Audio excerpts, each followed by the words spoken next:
Mesdames et messieurs les dirigeants de PME des 8 pays de l'UEMOA et des pays invités, je salue aussi la délégation, les caravanes, les chefs de service qui ont été envoyés depuis leur pays, monsieur le directeur de cabinet du ministre du Commerce du Burkina Faso, madame la directrice des PME de Guinée. Au Sénégal, on est à 9 PME pour 10 000 habitants. Donc, de ce point de vue, les banquiers ont raison. Je vais faire un peu l'arbitre. Il faut créer davantage de PME. Mais sur les 7 000 milliards de financement, je pense que les statistiques disent aussi que c'est 500 milliards qui vont aux PME. Donc, 500, c'est 1 franc sur 14 ou 1 million sur 14 financé par les banques. Donc, il y a un effort à faire des deux côtés. Si nous notons ensemble cette opportunité, c'est notre espace communautaire. Nous avons des règles communautaires qui nous permettent d'avoir des financements, de travailler avec beaucoup de banques, quelle que soit la place, dès lors qu'on est dans l'espace communautaire. Nous avons aussi un marché très important, le marché de l'UEMOA, qui n'est pas négligeable en termes de consommateurs. Mais comment aider l'entrepreneuriat? On en a besoin pour créer de l'entreprise. Au niveau de l'État, la fonction publique, avant 2000, c'était 60 000 agents. Après 2000, 91 000 agents. Maintenant, on est à 171 000 agents. Les salaires, rien qu'en 2022, de 2022 à 2023, on est presque à 120 milliards de salaires mensuels payés par la solde centrale. Donc, pour vous dire à quel point l'État fait des efforts. Mais les efforts de l'État ne peuvent pas être suffisants. Il faut que le secteur privé prenne le relais.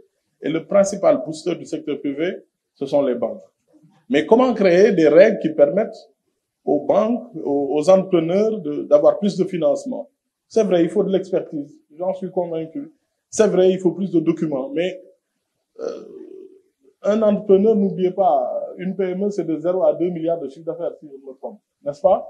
Donc, mais ceux qui sont entre 0 et 100 millions, 0 et 50 millions, qui se battent tous les jours, comme dirait Nicolas Sarkozy, qui se lèvent tôt, qui vendent leurs poissons, qui font leur mille, qui font du consommé local. Comment les aider? Je vais même plus loin. Quelle forme de banque pour les aider? Est-ce que la forme actuelle ou classique de la banque qu'on connaît permet de régler ces problèmes? C'est une question plus profonde, puisque au niveau de l'État du Sénégal, on a une expérience assez particulière, c'est celle de la DER. À un moment donné, le président de la République nous dit, tous ceux qui viennent vers moi me disent emploi ou financement, emploi ou financement. Lorsque vous financez, c'est vrai, vous financez quelquefois des mains inexpertes, vous financez peut-être aussi des entreprises ou des projets sur lesquels il n'y a pas assez d'informations. Donc, je reviens toujours à ce que monsieur le président de l'association des professionnels de banque dit et qui est un problème réel, c'est la confiance. Un médecin ne peut pas prendre certaines décisions sans diagnostic. Nous avons besoin d'emploi. Comment faire? Il faut faire bouger les lignes.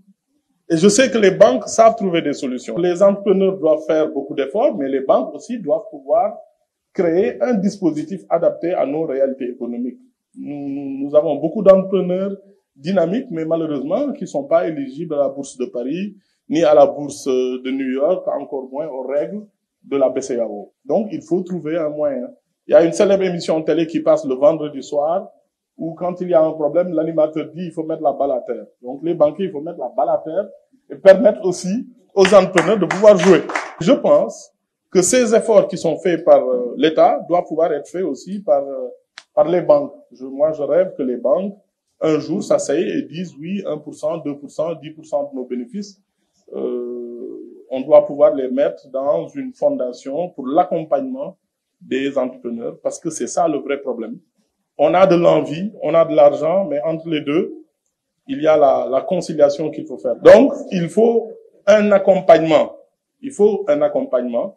Et je pense que les États, en tout cas, font beaucoup d'efforts, mais les banques aussi doivent mettre la balle à terre, créer ce dispositif d'accompagnement. Je ne sais pas ce que ça va vous coûter, 1%, 2% des bénéfices, parce que notre monde a besoin de ça.